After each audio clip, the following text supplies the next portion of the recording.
The day I moved in with Uncle John and Aunt Maria, my life took a sharp turn. Their house was nothing like the warm, loving home I'd lost. It was colder, stricter, a place where laughter seemed to echo with a hint of bitterness. Ellie, their daughter, met me with a stare that could freeze boiling water. "Great, now we've got a charity case living with us," Ellie muttered under her breath as I lugged my suitcase into what would be my new room. Aunt Maria shot her a look. "Ellie, that's enough. She's family, and we're doing the right thing." Uncle John, a man of few words, simply nodded.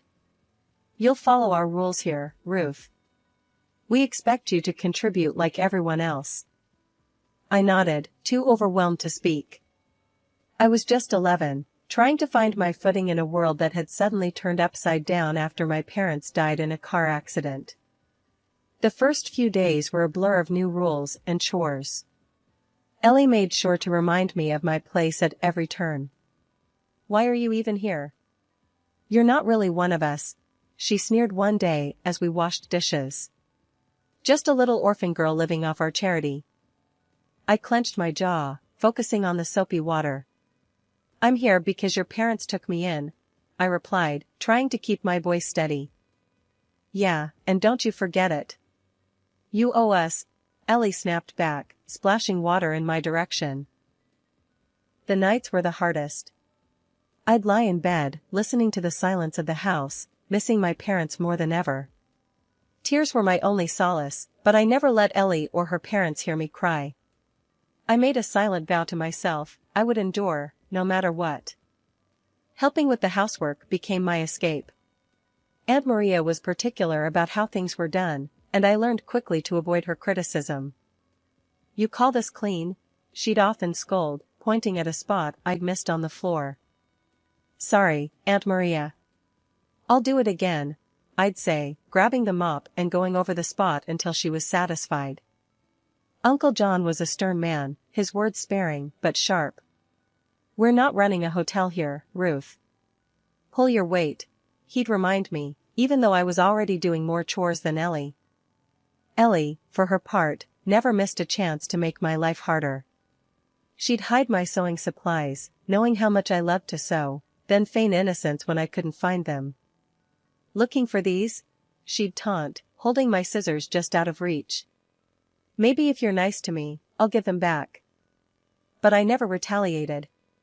I kept to myself, burying my hurt and focusing on my sewing. It was my one joy, the thread that connected me to happier times with my parents. I started with doll clothes, moving on to alter whatever old clothes I could find. It wasn't much, but it was mine. Life with Uncle John and Aunt Maria was a mixed bag. They provided a roof over my head, sure, but it was Ellie who made sure I never forgot I was different. Amid the coldness and the chores, I found my escape in a corner of my room with a needle, thread, and old fabrics that whispered promises of transformation. One evening, as I was turning a faded curtain into a skirt, Ellie barged into my room without knocking. "What are you doing with that old rag?" she sneered, her eyes scanning my makeshift sewing station.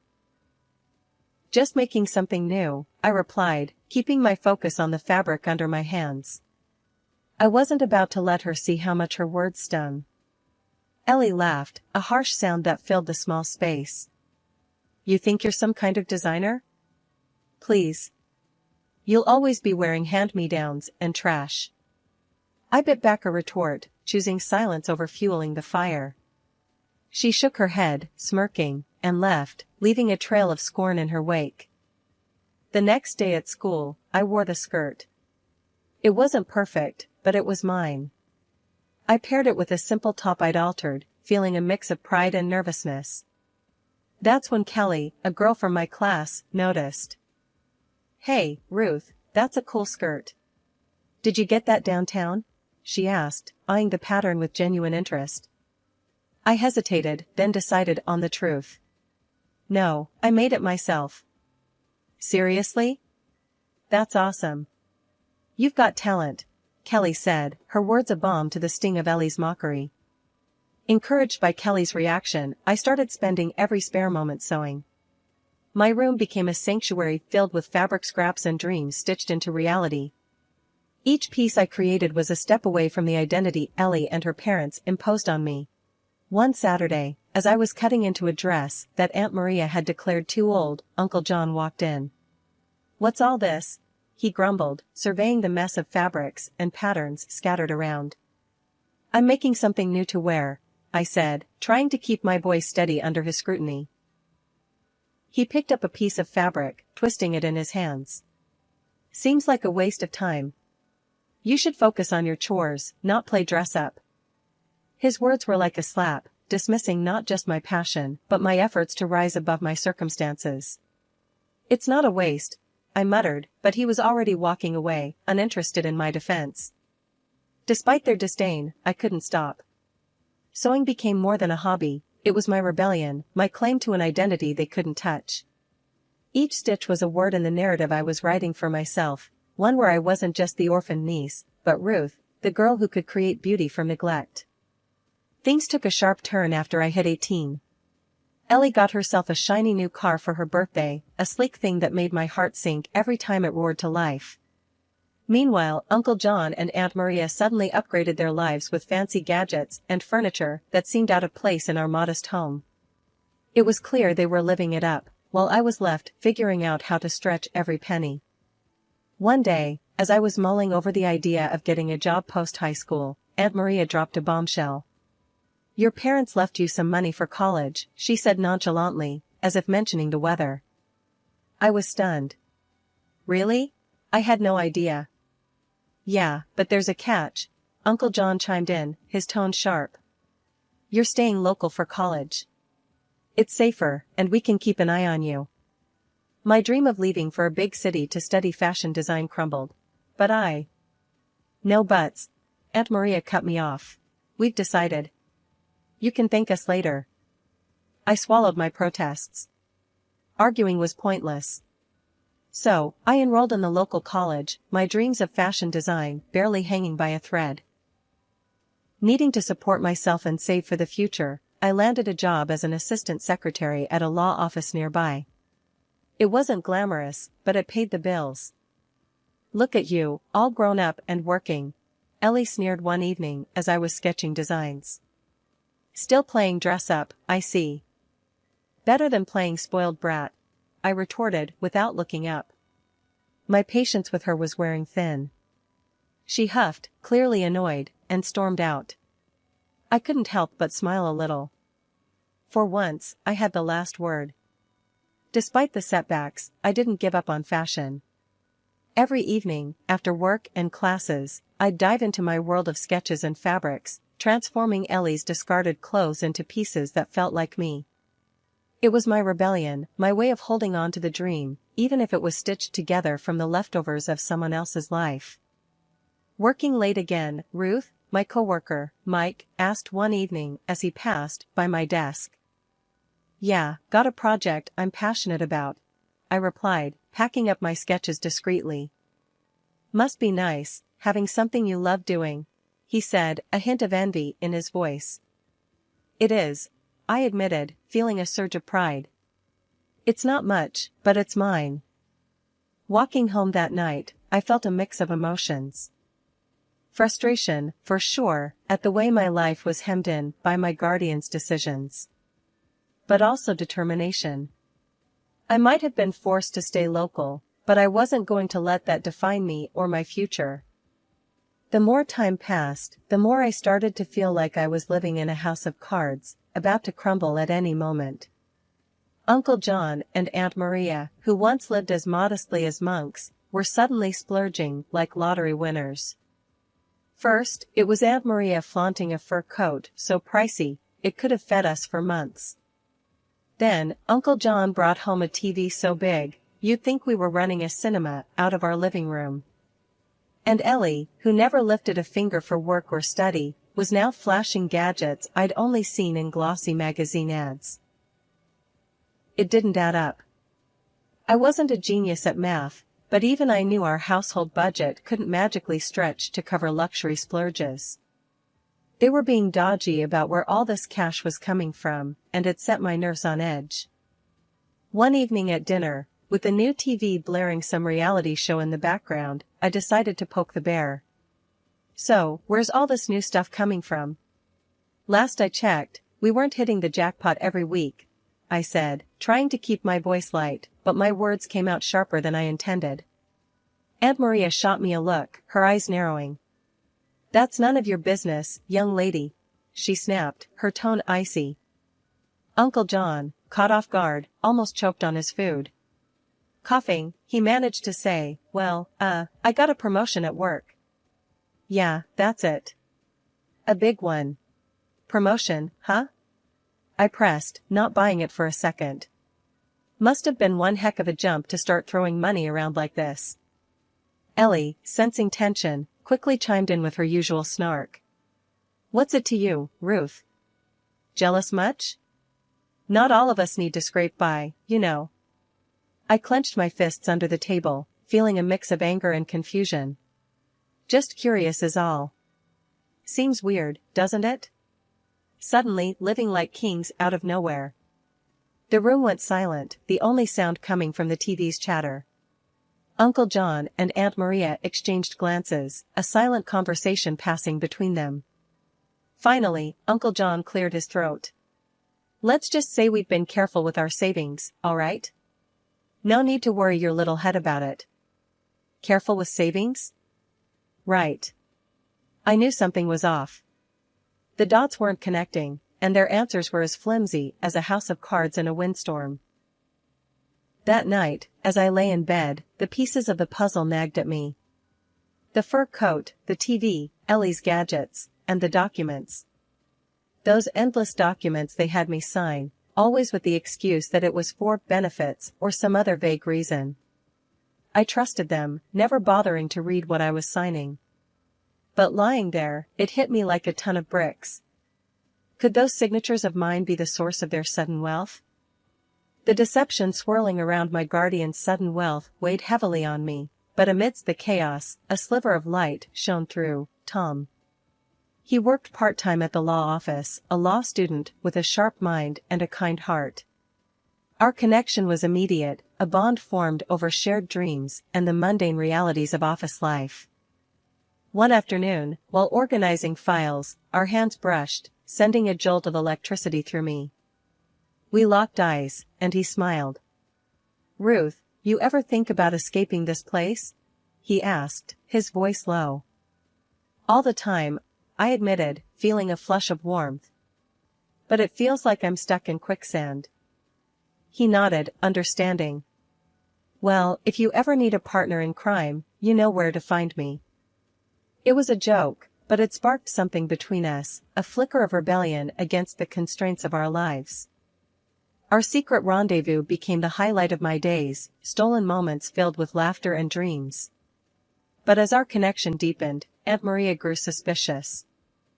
One evening, she cornered me in the kitchen. "I've seen you sneaking around with that boy from the office." "Don't think I haven't noticed," she hissed, her eyes boring into mine. I tried to keep my composure. "Tom's just a friend, Aunt Maria. Nothing to worry about." "A friend, huh? Don't play me for a fool, Ruth. You're not to see him again." "It's for your own good," she snapped, her tone leaving no room for argument. I was stunned. "You can't control who I see or what I feel. Tom's a good person." Aunt Maria's face hardened. "I won't have you ruining your future for some boy. You'll thank me one day." I bit my tongue, anger and frustration boiling inside. It was clear she wouldn't listen. From that moment, Tom and I knew we had to meet in secret, our love a forbidden flame that refused to be extinguished. "Looks like we're modern-day Romeo and Juliet," Tom joked one night as we huddled in the shadows of a park, far from prying eyes. "I guess that makes Aunt Maria the villain in our story," I replied, trying to smile, despite the bitterness in my heart. "We'll find a way out of this, Ruth. Together," Tom said, taking my hand. His determination was comforting, a beacon of hope in the darkness. But our secret meetings couldn't go unnoticed forever. Ellie, ever the spy, caught us one day and wasted no time in running back to Aunt Maria and Uncle John. The confrontation that followed was explosive. "You're grounded. No more job, no more college until you learn your place," Uncle John declared, his face red with anger. "You can't do this. You're not my jailers." I shot back, defiance rising in me. Aunt Maria's laugh was cold and sharp. "Oh, but we can, dear. You'll learn to obey, or you'll lose everything." The threat was real, and the stakes were higher than ever. In the dead of night, Tom and I made plans to fight back, to reclaim my inheritance and our freedom. "It's us against the world, Ruth. We'll expose their lies and build our own future," Tom whispered, his words a vow I clung to. It was a chilly Thursday evening, the kind where the wind seemed to whisper secrets as it passed. Tom and I were huddled in the dim light of his tiny apartment, the only place we felt safe from Aunt Maria and Uncle John's prying eyes. The documents I had secretly photographed lay spread out on the coffee table between us, a silent testament to the betrayal I was about to uncover. "Are you sure you're ready for this, Ruth?" Tom asked, his voice laced with concern. He knew the weight of what we might discover. I nodded, my heart hammering in my chest. "I need to know, no matter how bad it is." We started with the will of my parents, a document I had never seen before. As Tom read it aloud, the reality of their love for me, their hopes for my future, hit me hard. They had left me not just their savings, but also investments and properties, a legacy meant to secure my life. And there, in clear legal language, was the clause about my inheritance coming into full effect at 18. "So, they've been lying to you, Ruth. All this time," Tom said, his voice tight with anger. "But why? How could they just use me like this?" The betrayal stung, a bitter pill to swallow. We dug deeper, examining the documents I had signed. Tom's legal knowledge helped unravel the complex web of deceit. "Look here," he pointed out. "By signing this, you basically allowed them access to your funds. They've been funneling your inheritance into their accounts." The realization hit me like a freight train. My trust, my loyalty, had been manipulated to fund their lavish lifestyle. "I can't believe this. They told me it was all for benefits, for my college fund," I said, feeling naive and foolish. "It's classic fraud, Ruth. And it's illegal." "You have rights," Tom reassured me, his hand finding mine. The next steps were daunting. We discussed lawyers, legal battles, and the possibility of going public. The thought of facing Aunt Maria and Uncle John, exposing them for the frauds they were, made my stomach churn. "We'll need evidence, solid proof that can't be dismissed," Tom said, already plotting our course of action. I was scared, more scared than I'd ever been, but the fire of justice burned within me. "Let's do it. Let's expose them. I can't let them get away with this." The determination in my voice surprised even me. I was no longer the timid girl who had arrived at their doorstep, seeking refuge.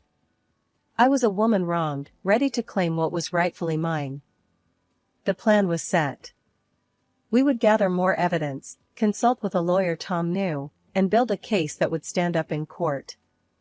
It was going to be a long, hard fight, but I was ready. Ready to face the guardians who had become my oppressors, ready to reclaim my life and my future. The days leading up to the court date were a blur. Tom and I spent every moment poring over documents, meeting with our lawyer, Mr. Henderson, and preparing our case. The evidence was solid, but the thought of facing Aunt Maria and Uncle John in court made my stomach twist in knots. "Remember, it's about the truth," Mr. Henderson reminded me as we sat in his cluttered office, papers strewn about. "Stick to the facts, and we'll get through this." The day of reckoning arrived faster than I had hoped. The courtroom was cold, sterile, and filled with the murmurs of onlookers. Uncle John and Aunt Maria sat across from us, their faces stoic, betraying no sign of guilt. "Ms. Thompson, can you confirm that you were unaware of the contents of the documents you were signing at the request of the defendants?" the judge asked, his gaze fixed on me. "Yes, Your Honor. I trusted them. I thought they were looking out for me, I replied, my voice steady, despite the turmoil inside. Aunt Maria's lawyer was slick, trying to paint me as an ungrateful niece, biting the hand that fed her. Isn't it true that the defendants provided you with a home and care after your parents' tragic demise? He asked, his tone dripping with insinuation. They did, but that doesn't give them the right to steal my inheritance, I shot back, refusing to be intimidated. The turning point came when Tom took the stand, presenting the financial records we had uncovered. These documents clearly show the transfer of funds from Ms. Thompson's accounts to the defendants, immediately following her signature on the documents they presented to her. He explained, his confidence undercutting the defense's arguments. Aunt Maria and Uncle John squirmed in their seats, their facade finally cracking under the weight of evidence against them. After what felt like an eternity, the judge delivered his verdict. The evidence presented clearly demonstrates a breach of trust and fraudulent activity by the defendants. I hereby order the immediate restitution of all misappropriated funds to Ms. Thompson, along with appropriate penalties for the defendants. The courtroom erupted in murmurs, but all I could hear was the pounding of my heart. Justice had been served. Outside, the sun seemed brighter, the air fresher. You did it, Ruth. You stood up for yourself, Tom said, wrapping me in a hug. I couldn't have done it without you, I whispered, feeling a weight lift off my shoulders. With my inheritance rightfully returned, I set my sights on the future. With my inheritance rightfully returned, I set my sights on the future. I started studying to be a designer, fulfilling my long-held dream. It was difficult, but interesting. And it's fair to myself. Years had flown by, turning pages filled with trials into chapters of triumph. My atelier, once just a dream woven from threads of hope and defiance, now stood as a testament to my journey. I had built a name for myself in the city, not just as a fashion designer, but as a symbol of resilience. One afternoon, as the autumn sun cast long shadows across my studio, Ellie barged in, her presence as unwelcome as a storm cloud. Time hadn't been kind to her, the arrogance still hung around her like a tattered cloak, but desperation had etched lines into her face. Ruth, you gotta help me. She started without a greeting, her voice a mix of demand and despair. I'm in deep, really deep. I need money. I paused, the shock of her audacity giving way to a cold sense of inevitability. Ellie, I can't just hand you money. But I can offer you a job. Work for it, earn it. Her reaction was immediate and volcanic. A job? Are you kidding me? I don't need a job, Ruth, I need cash, and I need it now. She spat, her eyes blazing with anger. I stood my ground, feeling the weight of our shared past heavy between us. I won't fuel your mistakes, Ellie. A job is all I'm offering. Take it or leave it. Her fury boiled over. You think you're better than me now, huh? Just because you play dress up for a living? She sneered, her words laced with venom. No, Ellie. I worked hard for everything I have. I'm offering you a chance to do the same, I replied, my voice steady. Ellie's laugh was bitter, devoid of humor. I don't need your charity or your lectures. You'll regret this, Ruth.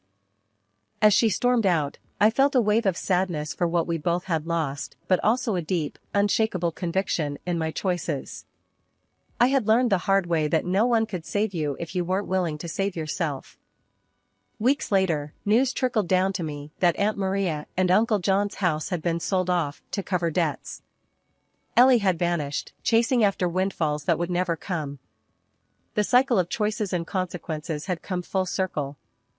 Sitting in my studio, surrounded by the vibrant chaos of creativity, I reflected on the journey.